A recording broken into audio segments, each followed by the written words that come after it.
Hello बच्चों, क्या हाल चाल है बच्चों। पढ़ाई सब मस्त अंदाज में चल रही बेटा। तो बच्चों, हम लोग न्यूमेरिकल एनालिसिस के अगले वीडियो में आ गए। देखो बच्चों, इस वीडियो को अपलोड करने में थोड़ा टाइम जरूर लग गया, लेकिन टेंशन नहीं पा ली। अब वीडियो अपलोड होंगे, लगातार होंगे, और हो सकता है जब तक आप पढ़ रहे हो सारे वीडियो अपलोड हो चुके हों। देखो बच्चों, हम लोगों ने एक प्लेलिस्ट स्टार्ट की थी जिसमें हम लोगों ने नॉन लीनियर और ट्रांसीडेंटल इक्वेशन के रूट्स कैसे निकाले जाते हैं न्यूमेरिकल एनालिसिस की हेल्प से इसको शुरू किया था। इसके बेटा स्टार्टिंग के सारे वीडियोस आप पढ़ लीजिए, उनका नीचे लिंक दिया गया है। वो मैंने वीडियो जो अपलोड किए थे, मैं थोड़ा सा आउट ऑफ स्टेशन था, छोटा अपना बोर्ड था, स्टार्टिंग के मैंने वीडियो बनाए थे और मैंने आपको बाइसेक्शन मेथड उसका बताया था। और बेटा मैंने बताया था कैसे कैसे उसमें चीज़ों को करते हैं, भाई इक्वेशन के रूट्स कैसे निकालते हैं, क्यों निकालते हैं, इसकी पूरी स्टार्टिंग की थ्योरी बेटा मैंने उन वीडियोस में पढ़ाई हुई है। उन वीडियोस को अगर आप स्टार्टिंग से पढ़ेंगे, नीचे लिंक दिया गया है, तो आपको सब कुछ समझ में आएगा, टेंशन नहीं पालिए। आज हम लोग बेटा एक और मेथड पढ़ने वाले हैं, है ना। ये मेथड होता है फॉल्स पोजीशन मेथड। देखो बच्चों, इसको भी पहले हम लोग समझेंगे आखिर ये मेथड कैसे काम करता है। जब तक बेसिक को नहीं समझेंगे सवाल याद नहीं किए जा सकते। सवाल थोड़े यहाँ लंबे होते हैं, लेंदी होते हैं, मैंने समझाया था आपको।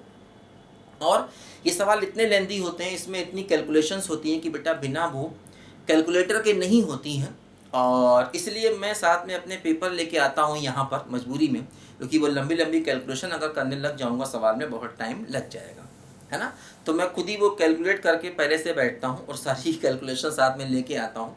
आप लोग अपने कैलकुलेटर का यूज़ कर लीजिए, साइंटिफिक कैलकुलेटर का यूज़ कर लीजिए।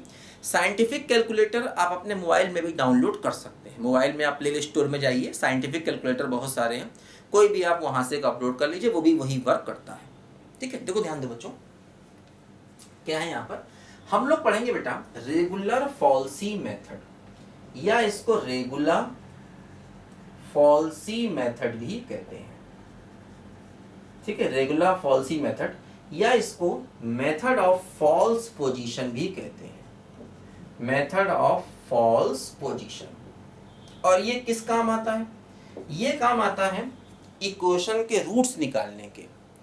भाई देखो, ऐसी इक्वेशन जिनके रूट्स सिंपल मेथड से निकालना इजी नहीं होता है, तो उन इक्वेशन के रूट्स यहाँ पर निकालने के ये काम आता है। ये बात मैंने आपको स्टार्टिंग से अच्छे समझाई हुई है कि इक्वेशन के रूट्स कैसे निकलते हैं, क्यों निकलते हैं, क्यों न्यूमेरिकल एनालिसिस पे आना पड़ता है रूट्स को निकालने। अदरवाइज रूट्स निकालने के अपने पास बहुत तरीके हैं, लेकिन वो तरीके बेटा न्यूमेरिकल एनालिसिस में हमको क्यों आना पड़ा इक्वेशन के आके रूट्स को निकालने के लिए, है ना। तो क्या होता जनरली हमारे पास यहाँ पर जो इक्वेशंस होती हैं वो एल्जेब्रिक भी होती हैं और ट्रांसीडेंटल भी होती है। अब एल्जेब्रिक का मतलब जिनमें एक्स वाई वगैरह इन्वॉल्व होता है उनको एल्जेब्रिक कहते हैं, और जिनमें दो अलग अलग टाइप के फंक्शंस इन्वॉल्व होते हैं उनको बेटा हम लोग ट्रांसीडेंटल इक्वेशन कहते हैं। तो एल्जेब्रिक का मतलब जिसमें खाली एक्स हो, और ट्रांसीडेंटल का मतलब जिसमें साइन एक्स आ जाए, लॉग एक्स आ जाए, एक्सपोनेंशियल आ जाए, ये सब ट्रांसीडेंटल हो गए, है ना। तो इस टाइप के क्वेश्चन बेटा हम लोग यहाँ पर सॉल्व करते हैं। और न्यूमेरिकल एनालिसिस से इन सवालों को क्यों करना पड़ता है ये मैंने डिटेल से आपको समझाया है। पुराने वीडियोस बेटा देख लीजिए, आपको सब कुछ समझ में अच्छे से आएगा, लेकिन पुराने वीडियोस पढ़ेंगे तो बहुत मजा आने वाला है। देखो ध्यान दो, ये मेथड आकर क्या कहता है, देखो समझो। जैसे कि मान लो हमारे पास ये कोई ग्राफ है।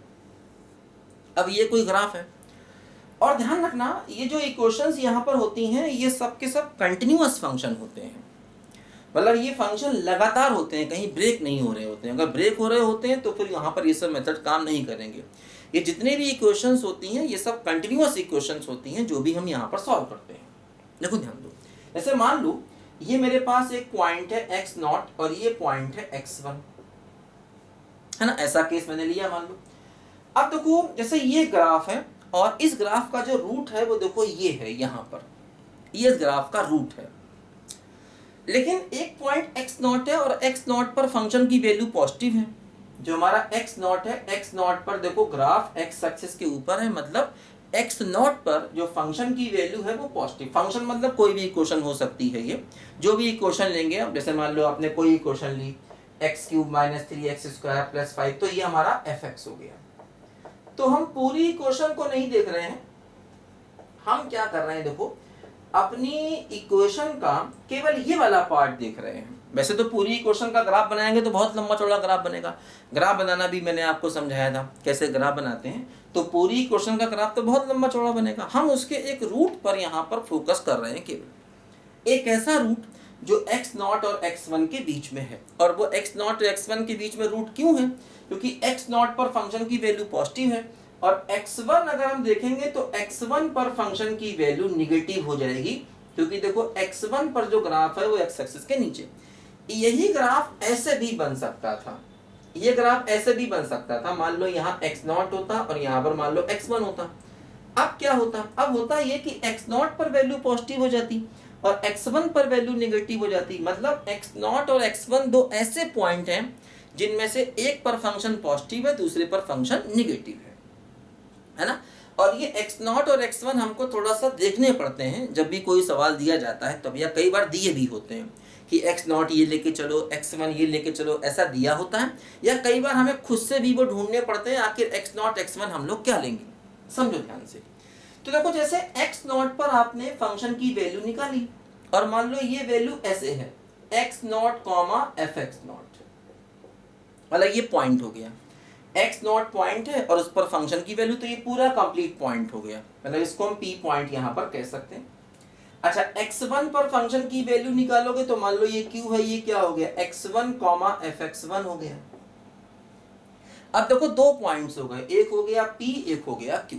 देखो हम एक काम करें, PQ को आपस में मिला दें, PQ लाइन को आपस में मिला दें। हम लोग एक काम करें, PQ लाइन को आपस में मिला दें, तो देखो PQ जो है ये कॉर्ड बन गई, कॉर्ड, ये कॉर्ड बन गई। अगर हम इस कॉर्ड का इक्वेशन लिखें, है ना, देखो दो पॉइंट्स हैं, एक है x1y1, एक है x2y2, तो दो पॉइंट्स को ज्वाइन करने वाली लाइन का इक्वेशन हम लिख लेते हैं। ये x1y1 है, ये x2y2, दो पॉइंट्स को ज्वाइन करने वाली लाइन का इक्वेशन क्या होता है? देखो y माइनस y1 बराबर y2 minus y1, y2 minus y1 upon x2 minus x1, और ये हो जाएगा क्या बोलो, x minus x1, x1 y1 x2 y2, तो y माइनस y1 बराबर y2 minus y1 upon x2 minus x1 और x माइनस x1। देखो ध्यान दो, अब जैसे अगर मैं ये पॉइंट निकालना चाहता हूं तो ये पॉइंट वो पॉइंट है जहां पर कॉर्ड x एक्सिस को काट रहा है। इस पॉइंट को निकालने से क्या फायदा होगा? देखो हम इस रूट के और करीब पहुंच जाएंगे। भाई रूट तो ये है, रूट तो ये है जहां पर ग्राफ x एक्सिस को काट रहा है, लेकिन हम इस पॉइंट के और करीब पहुंच जाएंगे अगर हम इस पॉइंट को निकाल लें। ये पॉइंट कैसे निकलेगा? क्योंकि ये x एक्सिस से इंटरसेक्शन है किसका? कॉर्ड का। कॉर्ड का इक्वेशन देखो ये है भाई y माइनस y1, ये x1 y1 x2 y2, दो पॉइंट को मिलाने वाली लाइन का इक्वेशन क्या होता है? y माइनस y1 बराबर y2 minus y1 upon x2 minus x1। आपने पढ़ा होगा 2 डायमेंशनल कोऑर्डिनेट में, नहीं पढ़ा तो मैंने पढ़ाया हुआ, जाके पढ़ लो, सब कुछ मैंने पढ़ाया हुआ है, जाके 2D पढ़ लो, उसमें स्ट्रेट लाइन में ना डिटेल से पढ़ाई हुई है ना।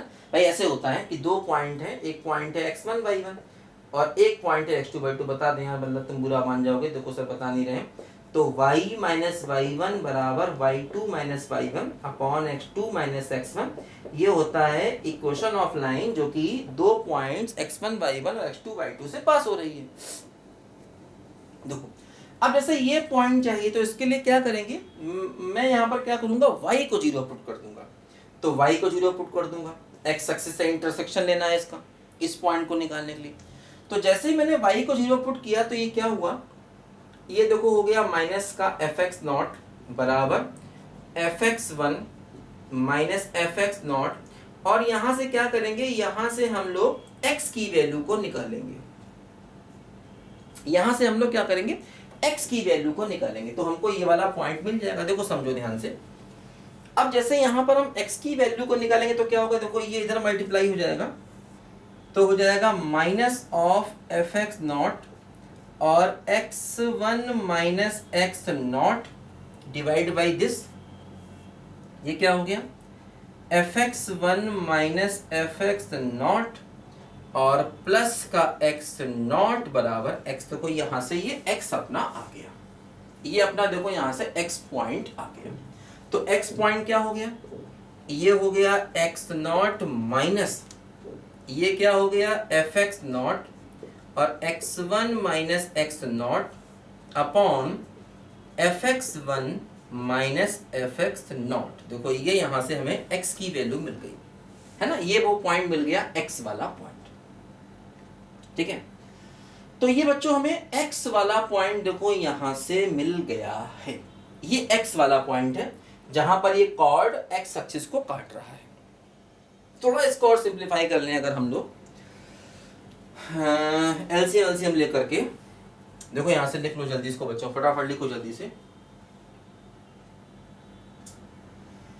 हम तुम्हें चाहते हैं ऐसे, मरने वाला कोई, मरने वाला कोई, जिंदगी चाहता हो जैसे, हम तुम्हें चाहते हैं ऐसे, रूठ जाओ अगर तुम तो क्या हो, रूठ जाओ अगर तुम तो क्या हो, पल में ऐसे लगे, पल में ऐसे लगे, जिस्म से जान जैसे जुदा हो,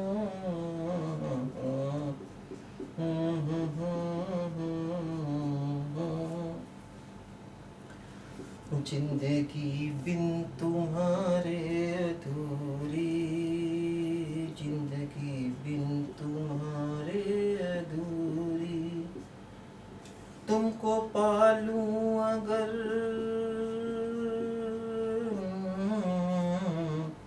तुमको पालूं अगर, हर कमी मेरी हो जाए पूरी। देखो बच्चों ये हमको x की वैल्यू मिल गई।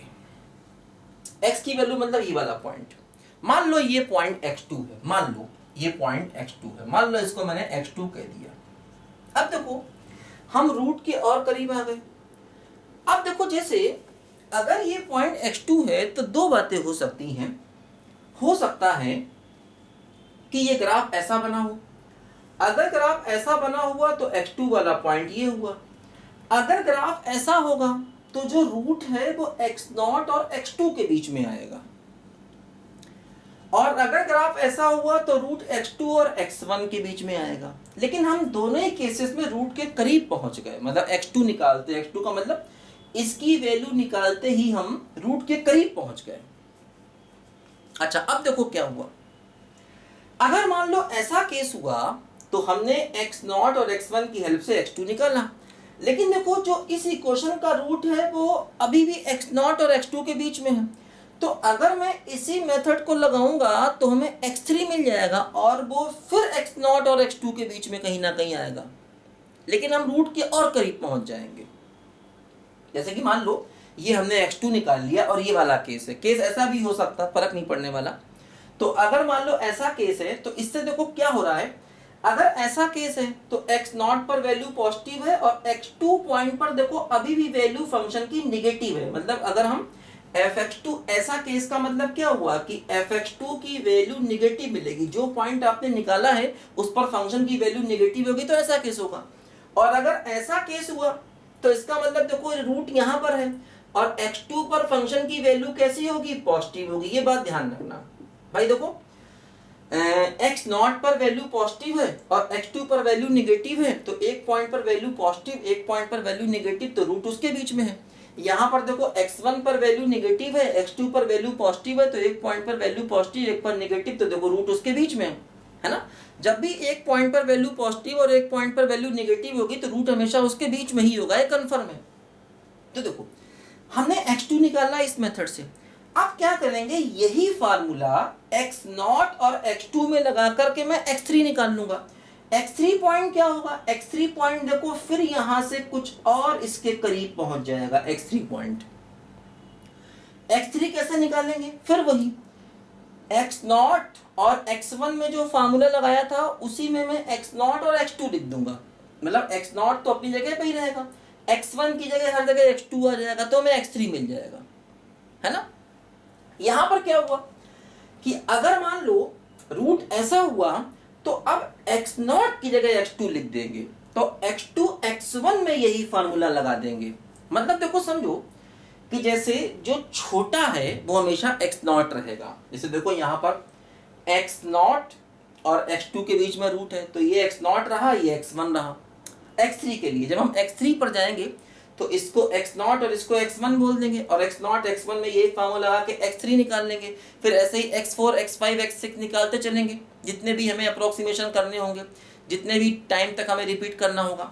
यहाँ पर क्या हुआ कि जैसे ये x0 x1 था, अब रूट जो है वो x2 और x1 के बीच में है, तो चूंकि रूट x2 x1 के बीच में, तो यही फार्मूला x0 और x1 के लिए लग जाएगा। मतलब इसमें जो x0 की पोजीशन है उसकी जगह पर हम x2 को ले लेंगे। अगर ये वाला केस हुआ तो हम अगला फार्मूला x0 x2 में लगाएंगे, मतलब x1 की जगह अगले केस में x2 आएगा। और अगर ये वाला केस हुआ तो अगला फार्मूला x2 और x1 के बीच में लगेगा, मतलब इसी में मैं x0 की जगह x2 रखूंगा। ऐसे समझो कि जो छोटा है वो हमेशा x0 रहेगा, जो बड़ा है वो x2 रहेगा।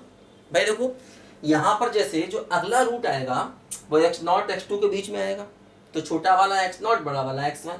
यहाँ पर जो अगला रूट आएगा वो x2 x1 के बीच आएगा, x2 x1 के बीच आएगा, तो छोटा वाला वो x0 हो गया, बड़ा वाला x1। तो हमेशा x0 x1 जिससे कि फार्मूला बदलना ना पड़े।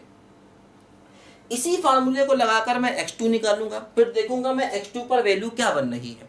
जैसे सबसे पहले x0 x1 आपने 2 पॉइंट देखे, एक पर वैल्यू पॉजिटिव थी, एक पर वैल्यू निगेटिव थी, है ना। हालांकि एक पर वैल्यू पॉजिटिव है, एक पर वैल्यू निगेटिव है, तो जैसे इस पर वैल्यू पॉजिटिव है, इस पर निगेटिव है ना, तो ऐसा केस है।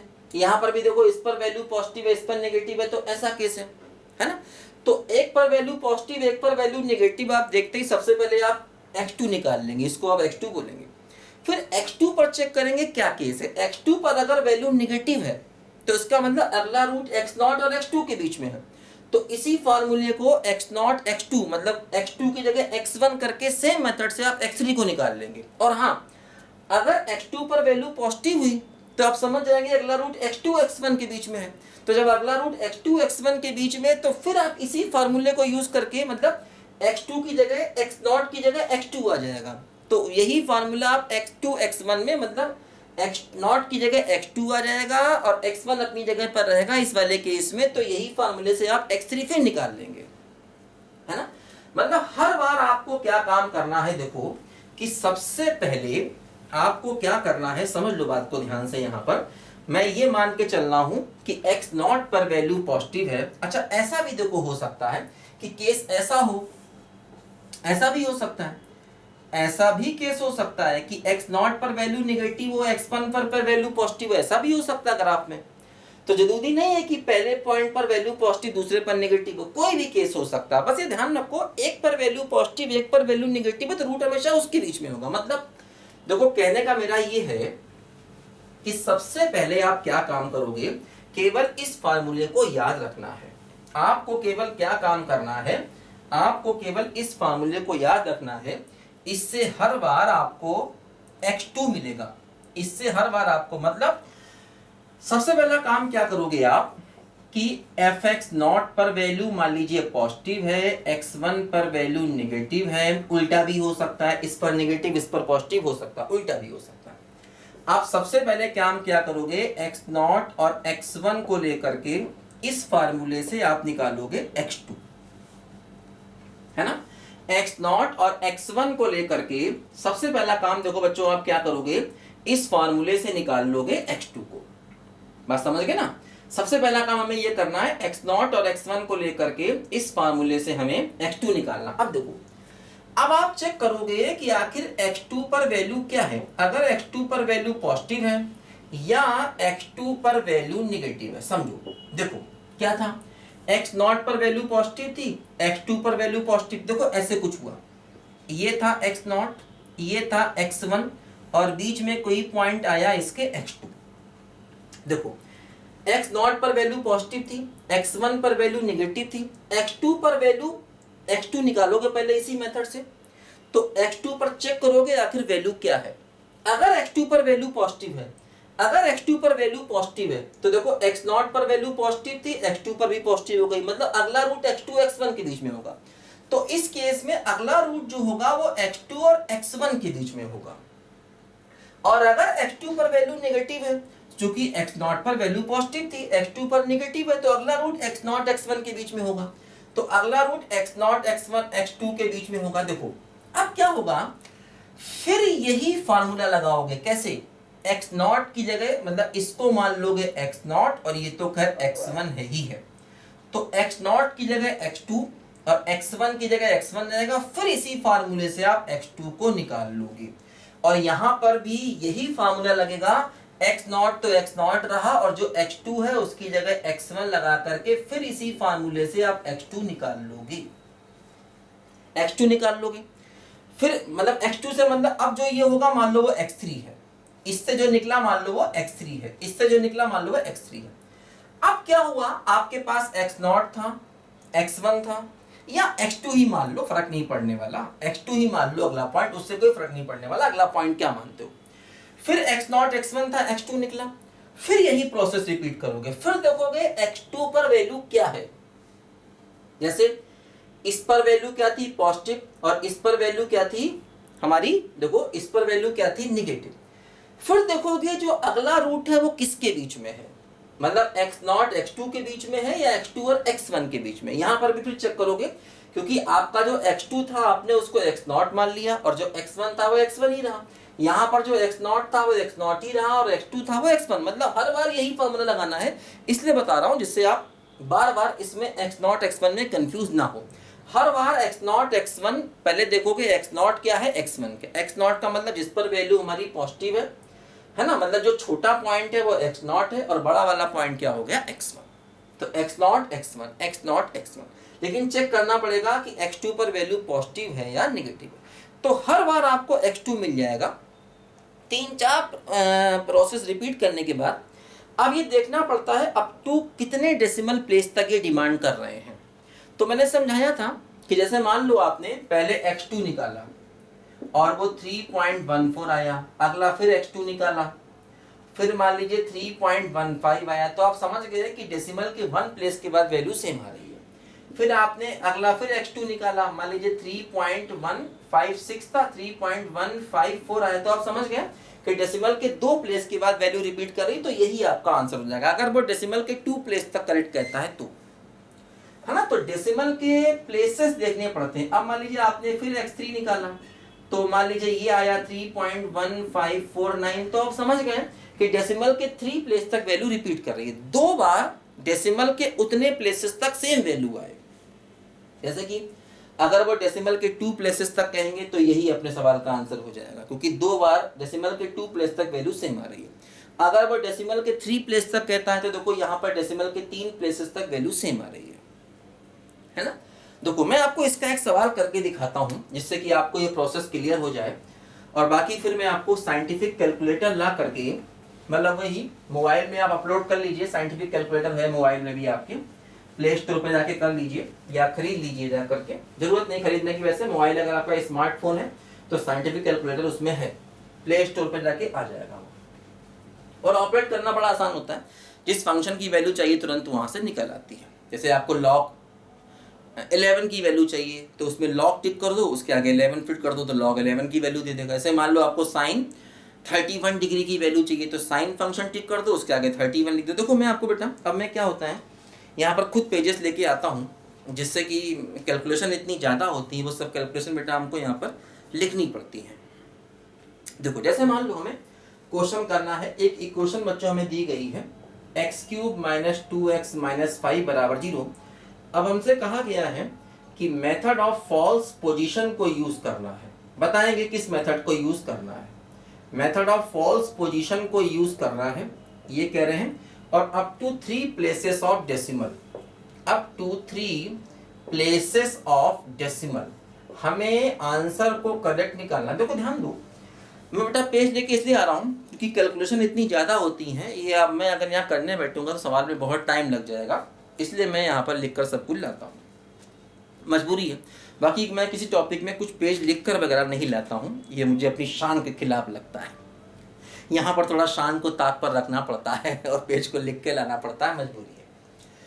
तो मेथड ऑफ फॉल्स पोजीशन का यूज करना, up to 3 places of decimal तक हमको रियल रूट निकालना है। देखो ध्यान दो, मैंने बताया था कि ये क्यूबिक इक्वेशन है, इसके रियल रूट निकालने के और भी तरीके हैं, लेकिन ये मेथड इसलिए लगाना पड़ रहा है क्योंकि यहाँ पर वो सब तरीके नहीं लग रहे हैं जो डायरेक्ट मेथड होते हैं।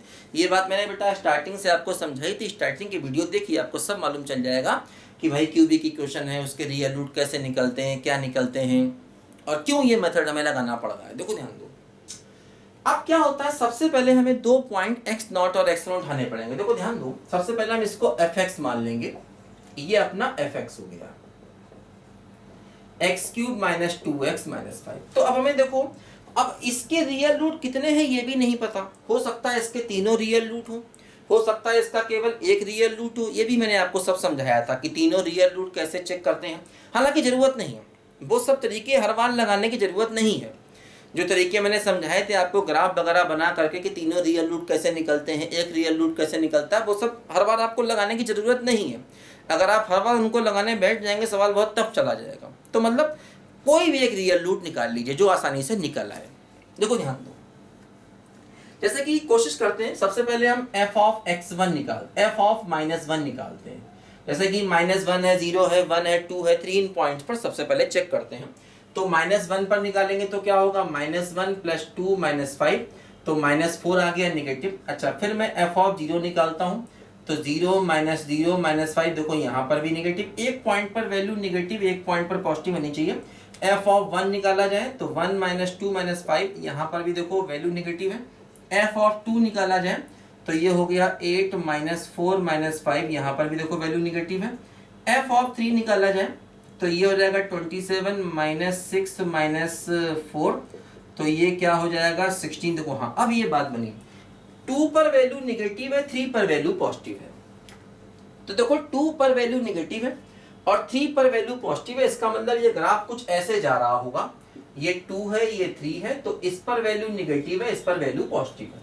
2 पर वैल्यू नेगेटिव मतलब दो ऐसे पॉइंट सिलेक्ट करो पास पास के जिनमें एक पर वैल्यू नेगेटिव और एक पर वैल्यू पॉजिटिव। और हाँ, अब देखो ध्यान दो, अब जरूरी नहीं है कि हम 2, 3 से ही सवाल को स्टार्ट करें। अगर हम चाहें तो थोड़ा रूट के और क्लोज पहुंच जाए, जैसे हम 2.5 पर वैल्यू चेक कर लें। मान लो 2.5 पर वैल्यू नेगेटिव आती है तो फिर हम क्या लेके चलेंगे, 2.5 और 3 को लेके चलेंगे। जितना आप स्टार्टिंग के पॉइंट कम लेके चलेंगे उतना ही क्वेश्चन में आसानी होगी, उतना ही आपको बार बार मेथड रिपीट नहीं करना पड़ेगा। और जितना आप स्टार्टिंग के पॉइंट में गैप लेके चलेंगे, जैसे जरूरी नहीं कि मैं 2 और 3 को लेके चलूं, जैसे कि अगर मैं 2.5 पर इसकी वैल्यू निकालूं और 2.5 पर वैल्यू निकालूं, अब मुझे नहीं पता कि 2.5 पर वैल्यू क्या आने वाली है। मान लीजिए 2.5 पर वैल्यू नेगेटिव आ जाएगी तो मैं क्या लेके चलूंगा, मैं लेके चलूंगा 2.5 और 3। अच्छा, मैं और थोड़ा दिमाग लगाऊं, फिर मैं क्या करूं, f ऑफ 2.6 को निकाल लूं। अगर मैं 2.6 निकाल रहा हूं, मान लीजिए 2.6 पॉइंट पर वैल्यू यहां पर पॉजिटिव आ गई, तो इसका मतलब जो रूट है वो 2.5 और 2.6 के बीच में है। तो मैं स्टार्टिंग के पॉइंट 2.5 और 2.6 को भी लेके चल सकता हूं, उससे क्या होगा, सवाल और आसानी से आएगा, है ना। ये बात ध्यान दो, जितने आप स्टार्टिंग के पॉइंट को क्लोज लेकर चलोगे उतना ही सवाल आसानी से आएगा। और ये एक तरीका नहीं है, मतलब आप कोई भी 2 पॉइंट लेकर चल सकते हो जो आपस में क्लोज हो। हर बार आपको वैल्यू चेक करनी पड़ेगी। जैसे कि मान लीजिए आपने 2.5 चेक किया, 2.6 चेक किया, 2.5 पर वैल्यू नेगेटिव है, 2.6 पर वैल्यू पॉजिटिव है, तो आप समझ गए कि रूट जो है 2.5 और 2.6 के बीच में है। तो आप 2.5 और 2.6 मतलब x0 और x1 जो 2 पॉइंट चाहिए ना, उनमें से 2.5 को x0 मान लो और 2.6 को आप x1 मान लीजिए, तो सवाल और आसानी से आएगा। अगर मैं 2 और 3 को लेकर चलूंगा, जो मैं चलने वाला हूं यहाँ पर इस सवाल में, मैं 2, 3 को लेकर चलूंगा, उससे सवाल थोड़ा लेंथी जाएगा। जितना करीब करीब पॉइंट्स आप 2 लेकर चलेंगे, एक पर वैल्यू पॉजिटिव एक पर नेगेटिव, उससे सवाल और इजी जाएगा, ध्यान रखना, है ना। तो मान लो मैं 2, 3 को लेकर चलता हूँ, मान लो मैं 2, 3 को लेकर चलता हूँ, मैंने थोड़ा सा 2.5 और 2.6 पर अगर मैं चाहूँ तो चेक करूँ, या हो सकता है, अब देखो ऐसा भी हो सकता है कि मान लो 2.5 पर भी वैल्यू नेगेटिव हो और 2.6 पर भी नेगेटिव हो, तो फिर आप 2.7 को चेक करो, 2.8 को चेक करो। कोई 2 ऐसे पॉइंट लो जिनमें से एक पर वैल्यू पॉजिटिव और दूसरे पर वैल्यू नेगेटिव हो, और वो पॉइंट क्लोज जितने हो उतना अच्छा है, ध्यान देना। देखो तो मैं फिलहाल यहाँ पर क्या कर रहा हूँ, मैं 2 3 को लेकर चल रहा हूँ, जिसमें से इसको मैं x0 और इसको मैं x1 कहूंगा, है ना। 2 3 को लेकर चल रहा हूँ, जिसमें से इसको मैं x0 और इसको मैं x1 कहूंगा। अब देखो क्या होगा, जो अपना फार्मूला था उसकी हेल्प से मैं x2 को निकालूंगा, जिसको मैं कहूंगा फर्स्ट अप्रोक्सीमेशन, है ना। सबसे पहले मैं कहूंगा फर्स्ट अप्रोक्सीमेशन। तो मैं क्या करूंगा, x2 की वैल्यू निकालूंगा। x2 का देखो फार्मूला क्या था, मैंने बताया था आपको, ये था x0 minus x1 minus x0 upon fx1 minus fx0, ये बच्चों अपना फार्मूला था, मैंने बताया था अभी आपको, और इनटू fx0, ये अपना फार्मूला था। दो तरीके से बताया था, ऐसे भी लिख सकते हैं, वैसे भी एलसीएम लेके सिंपलीफाई करके भी लिख सकते हैं, जैसे तो वैसे इसको लिख लो। अब देखो बच्चों, जैसे क्या हुआ, ये x1 है, ये x0 है, तो x0 की वैल्यू रख दो, fx1 भाई fx0 का मतलब क्या हुआ, f2 निकालो। तो f2 की वैल्यू क्या थी, हमने देखा था अभी कि जो अपनी f2 की वैल्यू थी वो कितनी थी, -1 थी, ठीक है। और फिर निकालो fx1 का मतलब क्या हो गया, f3, और f3 की देखो जो वैल्यू थी वो कितनी थी, 16 थी। ये 2 पॉइंट मैंने निकाली, ये सारी वैल्यूज यहां रख दो, x0 की जगह 2, x1 की जगह 3, fx1 की जगह 16, fx0 की जगह -1, सारी वैल्यूज यहां रखो। जब आप सारी वैल्यूज यहां रखोगे तो रखने के बाद क्या होगा, आपको जो x2 मिलेगा वो मिलेगा 2.0588, सबकी वैल्यू पुट कर दो। x0 का मतलब 2, x1 का मतलब 3, fx1 का मतलब 16 और fx0 का मतलब -1, ये सारी वैल्यूज यहां पर आप रख देंगे, है ना। ये मैं देख देख के लिख रहा हूं, कैलकुलेशन कर नहीं रहा। तो आपने x2 निकाला, ठीक। अब देखो आप क्या करोगे, ये चेक करो कि आखिर आपका fx2 क्या आया। fx2 का मतलब इसमें x2 की जगह ये पुट कर दो, तो 2.0588 की पावर 3 -2 इंटू 2.0588 और -5, इसकी वैल्यू निकालो, वही आप कैलकुलेटर से निकालना पड़ेगा। तो देखो यहां पर जो आपका fx2 आएगा वो ये आएगा -0.3911, ये fx2 आएगा, मतलब x2 पर फंक्शन की वैल्यू क्या है, निगेटिव। और देखो x0 पर भी वैल्यू निगेटिव थी, x1 पर वैल्यू पॉजिटिव है और x2 पर वैल्यू निगेटिव है। इसका मतलब जो आपका अगला रूट आएगा वो x2 और x1 के बीच आएगा, क्योंकि x2 पर वैल्यू क्या आ गई, देखो यहां पर निगेटिव आ गई। इसका मतलब जो आपका अगला रूट आएगा वो x2 और x1 के बीच आएगा, मतलब ये हो गया आपका x0 और ये आपका रहेगा x1। अब आप यहां पर लिखोगे सेकेंड अप्रोक्सीमेशन, या सेकेंड अप्रोक्सीमेशन यहां पर आप लिखोगे, तो फिर वही x0 और x1 की जगह फिर आप वही x2 निकालोगे। तो फिर इसी फार्मूले को लगा करके आप x2 निकालोगे, x0 की जगह क्या लिख दोगे, x2।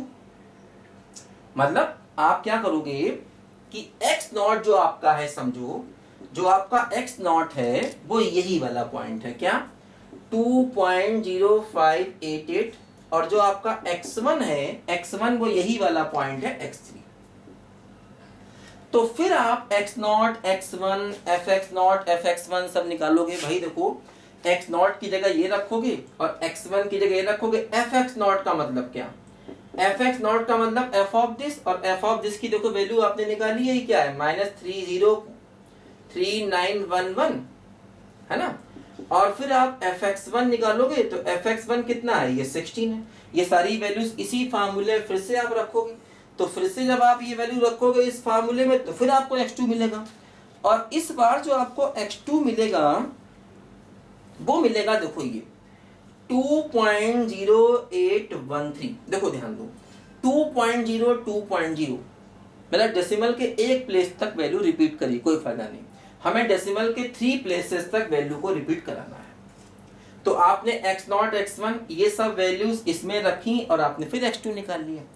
अब जो x2 आया इस पर आप फिर चेक करो कि आपकी फंक्शन की वैल्यू क्या आती है। fx2 का मतलब f ऑफ दिस आप इसमें रखो और चेक करो फंक्शन की वैल्यू क्या आती है, मतलब f ऑफ 2.0813, तो x की जगह फिर आप यही वैल्यू रखोगे हर जगह, तो जब आप इसको निकालोगे तो ये वैल्यू माइनस ऑफ 0 पॉइंट, भाई क्या करोगे, जहां जहां x आ रहा है वहां वहां ये लिखोगे, क्या होगा 2.0813 की पावर 3 और माइनस 2 इंटू 2.0813 और माइनस 5। तो इससे जो रिजल्ट आएगा वो ये आएगा 0.1468। देखो ये इससे रिजल्ट आएगा। फिर देखो इस पर वैल्यू निगेटिव आई, तो मतलब जो आपने अगला x2 निकाला उस अगले x2 को निकालने पर वैल्यू फिर से निगेटिव आ गई। अब देखो ये आपका x0 था, ये x1 था और ये वैल्यू निगेटिव है। x0 पर वैल्यू क्या थी आपकी, निगेटिव थी। x1 पर वैल्यू क्या थी, पॉजिटिव थी। और x2 पर वैल्यू क्या आ गई, फिर निगेटिव। तो अगला रूट फिर से x2 और x1 के बीच आएगा। मतलब यहां पर जो अब हम थर्ड अप्रोक्सीमेशन जब करेंगे तो थर्ड अप्रोक्सीमेशन में क्या होगा, अगला रूट फिर से x2 और x1 के बीच आएगा। x2 का मतलब देखो ये वाला पॉइंट, मतलब इसको आप x0 कह देंगे और ये तो x1 है ही। तो मतलब अब आपका जो x0 हो गया वो आपका x0 ये वाला पॉइंट हो गया, देखो 2.0813 और x1 क्या है, x1 अभी भी आपका वही 3 है। तो फिर इन x0 और x1 को लेकर के, है ना, इस x0 और x1 को लेकर के आप क्या करोगे, फिर से इसी फार्मूले से x2 निकालोगे थर्ड अप्रोक्सीमेशन में। फिर यही फार्मूला यूज करके आप x2 निकालोगे। तो इस बार जब आप x2 निकालोगे तो आपको जो x2 मिलेगा वो मिलेगा 2.0897, है ना, थर्ड अप्रोक्सीमेशन में।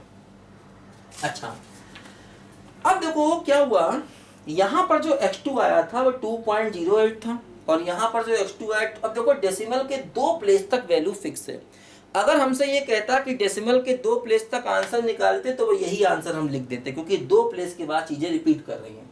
हमें डेसिमल के 3 प्लेस तक निकालना है, तो फिर देखो जो हमने x2 निकाला वो ये आया। अब हम फिर आगे बढ़ेंगे, ये हमारा थर्ड अप्रोक्सीमेशन था। थर्ड अप्रोक्सीमेशन के बाद देखो अब हम फिर चेक करेंगे कि आखिर x2 पर हमारे फंक्शन की वैल्यू क्या आई, है ना। देखो इसमें क्या था, इस वाले में x0 पर वैल्यू निगेटिव थी और x1 पर वैल्यू पॉजिटिव थी। हर बार देखो यही होगा, क्योंकि एक ट्रेंड सेट हो गया ना, तो आप बिना चेक किए भी कह सकते हो कि अगला रूट फिर से x2 और x1 के बीच में ही होगा, है ना, ये आप चेक कर सकते हो। वैसे चाहे तो आप देखो fx2 निकालो, फिर से fx2 का मतलब x2 अब ये हो गया, f ऑफ दिस हो गया 2.0897 हो गया।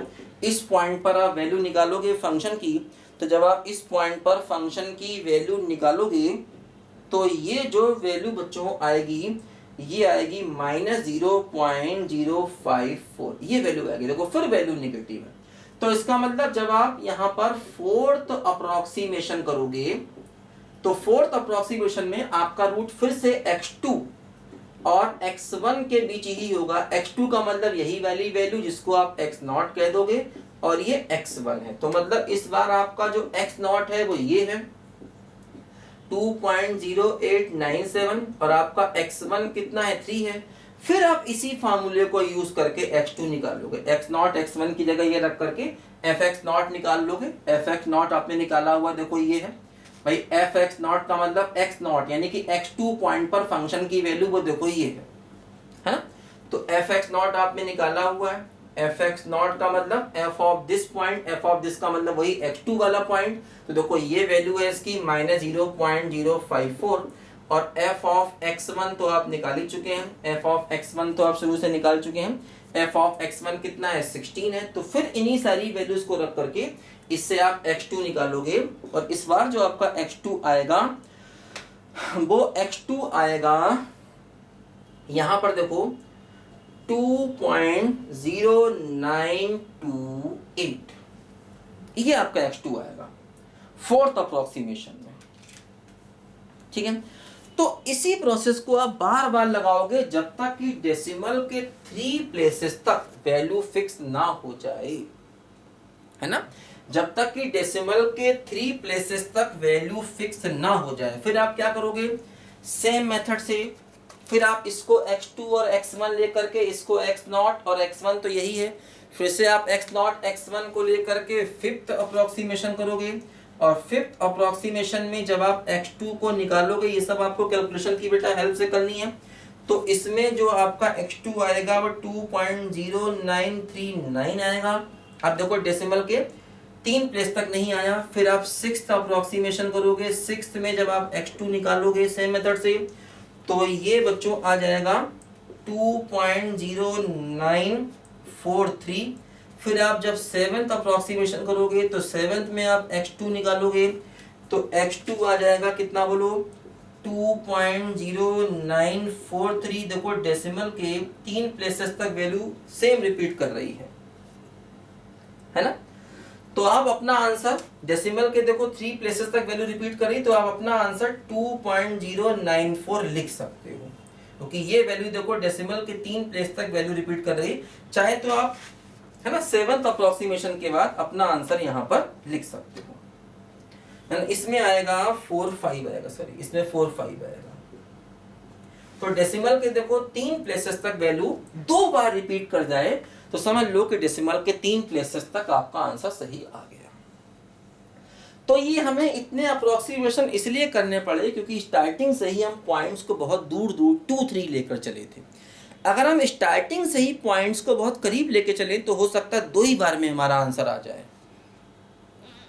बात समझे ना। अगर हम स्टार्टिंग से ही जैसा कि हम 2 और 3 लेके चले थे, हो सकता हम लेके चलते फॉर एग्जांपल 2 और 2.1, जो कि जैसा यहाँ पर दिख रहा है कि रूट जो है वो 2 के बहुत करीब है।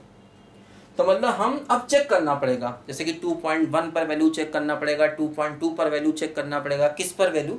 इसका मतलब ये था कि देखो जैसे 2 पर वैल्यू निगेटिव थी, तो इसका मतलब ये था कि 2.1 पर वैल्यू चेक करेंगे तो अपने आप ही पॉजिटिव आएगी, चेक करना है ना भाई। 2 पर वैल्यू निगेटिव थी और 3 पर वैल्यू पॉजिटिव थी, यही तो हम स्टार्टिंग से लेके चले थे। हम लोगों ने देखा था कि हमारे 2 पर जो फंक्शन की वैल्यू थी वो -1 थी और 3 पॉइंट पर फंक्शन की वैल्यू 16 थी, तो हम 2, 3 को लेके चले थे।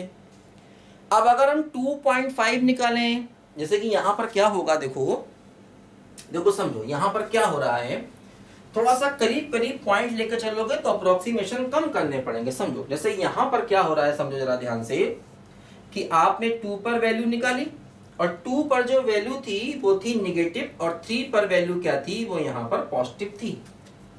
इस सवाल में 2 पर वैल्यू आपकी निगेटिव थी और 3 पर वैल्यू आपकी पॉजिटिव थी, ये था। अगर आप 2.5 पर वैल्यू निकालते ना तो वो भी आपको पॉजिटिव ही मिलती, है ना। अगर आप 2.5 पर वैल्यू निकालते तो वो भी आपको पॉजिटिव मिलती, तो आप समझ जाते कि रूट 2 और 2.5 के बीच में है।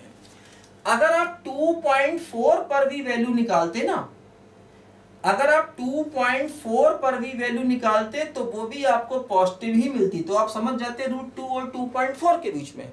आप चाहें तो 2 और 2.4 को भी लेके चल सकते थे। फिर आप और करीब आते, फिर जैसे आप 2.1 पर वैल्यू निकालते तो भी आपको वैल्यू पॉजिटिव मिलती, क्योंकि आपका रूट जो है वो ये है। देखो ये रूट क्या है, ये 2 और 2.1 के बीच में। तो स्टार्टिंग में आप जितनी मेहनत कर लें उतना अच्छा है। स्टार्टिंग में अगर आप ये चेक कर लेते कि 2.1 पर फंक्शन की वैल्यू क्या है, तो आप समझ जाते कि हाँ जो रूट है वो 2 और 2.1 के बीच में है। तो हो सकता 2 ही अप्रोक्सीमेशन, मतलब 2 बार x2 निकालने से ही आपको ये आंसर मिल जाता, आपको 7वें अप्रोक्सीमेशन तक नहीं जाना पड़ता। तो स्टार्टिंग में जितनी मेहनत कर ली जाए उतना अच्छा रहता है इन सवालों में। जैसे हम बहुत बड़ा गैप लेके चले 2 और 3, तो हमें 7 अप्रोक्सीमेशन तक करना पड़ा, मतलब हर बार हमें x2 को निकालना पड़ा। इस बार क्या होता, जैसे कि अगर आप देखते कि भाई ठीक आप थोड़ा सा और करीब आते, 2.5 पर आते, देखते वैल्यू पॉजिटिव, इसका मतलब हाँ अगर आप 2 और 2.5 को लेके चल सकते थे तब भी आपको इससे कम अप्रोक्सीमेशन करने पड़ते, और अगर आप 2.2 और 2.4 को लेकर चलते तब भी आपको इससे कम अप्रोक्सीमेशन करने पड़ते। और अगर आप और मेहनत कर लेते थोड़ी सी तो 2.5 पर भी वैल्यू पॉजिटिव आती, फिर आप थोड़ा और दिमाग लगाते कि यार 2.1 पर लाओ चेक करके देखें, तो अगर आप 2.1 पर चेक करते तो फिर वैल्यू पॉजिटिव आती। जैसे कि देखो चेक करो, जैसे इसी में आप 2.1 पर वैल्यू चेक करेंगे ना, तो सोचें क्या, ऐसे दिमाग लगाओ 2.1 की पावर 3, मत उसकी वैल्यू कैलकुलेट करो, थोड़ा सोचो कि क्या आ सकता है। देखो यहाँ पर ये कुछ क्या लग रहा है, 2.1 की पावर 3 तो 8 पॉइंट समथिंग कुछ जाता हुआ दिख रहा है, और ये माइनस का 4 पॉइंट समथिंग, ये 5 पॉइंट समथिंग, लेकिन यहाँ पर वैल्यू जो है वो आ जाती निगेटिव ही, मतलब यहाँ पर वैल्यू पॉजिटिव आती, ये कुछ 9 पॉइंट समथिंग आ जाता। 2.1 अगर आप निकालते ना तो ये जो था वो क्या था, ये हो गया 4.2 और ये -5 तो -9 हो सकता है, ये 9.3 समथिंग आता, और ये 9.2, तो ये वैल्यू आ जाती है पॉजिटिव। मतलब थोड़ा सा कैलकुलेट करो, दिमाग लगाओ, कैलकुलेटर आपके पास होगा, 2.3 की पावर 2.1 की पावर 3 उससे सीधे सीधे निकल आता है। क्यूबिक फंक्शन भी उसमें होता है, क्यूबिक फंक्शन पर टिक करोगे, x की पावर 3 पर टिक करोगे, फिर कहेगा x की वैल्यू भरो, तो x की वैल्यू जो आप फिल करोगे 2.1 तो सीधे आपको आंसर बता देगा वो, है ना। कैलकुलेटर में सब कुछ होता है प्रशांत में, तो ये सब खुद से कैलकुलेशन नहीं करनी, ये सब कैलकुलेटर से आपको करनी है फटाफट। तो जैसे 2 पर वैल्यू नेगेटिव थी, 2 पर वैल्यू नेगेटिव थी और 2.1 पर वैल्यू पॉजिटिव थी, तो आप समझ जाते हैं कि यार अब ये तो मेरे लिए बहुत फायदे की बात हो गई, ये दोनों पॉइंट बहुत करीब करीब है। इन दोनों पॉइंट में केवल 0.1 का अंतर है। अगर 0.1 के अंतर के आप 2 पॉइंट लेके चलोगे तो बहुत जल्दी हो सकता है 2 ही अप्रोक्सीमेशन में आपके आंसर आ जाए, आपको 7 में तक नहीं जाना पड़ेगा। 7 में तक जाना क्यों जाना पड़ा, क्योंकि हम बहुत बड़ा गैप लेके चले। तो जितनी मेहनत आप स्टार्टिंग में कर लेंगे, पॉइंट्स को जितना करीब करीब लेके चलेंगे, इस पूरे टॉपिक में हर जगह ये चीज़ है, उतना ही आपको फायदा होगा। ठीक है बच्चों, तो उम्मीद है आपको सब कुछ समझ में आया होगा। टेंशन नहीं पाली, स्टार्टिंग से सारे वीडियो देखिए, सब कुछ समझ में आएगा। हम लोग मिलेंगे बेटा अगले वीडियो में, तब तक के लिए बाय बाय।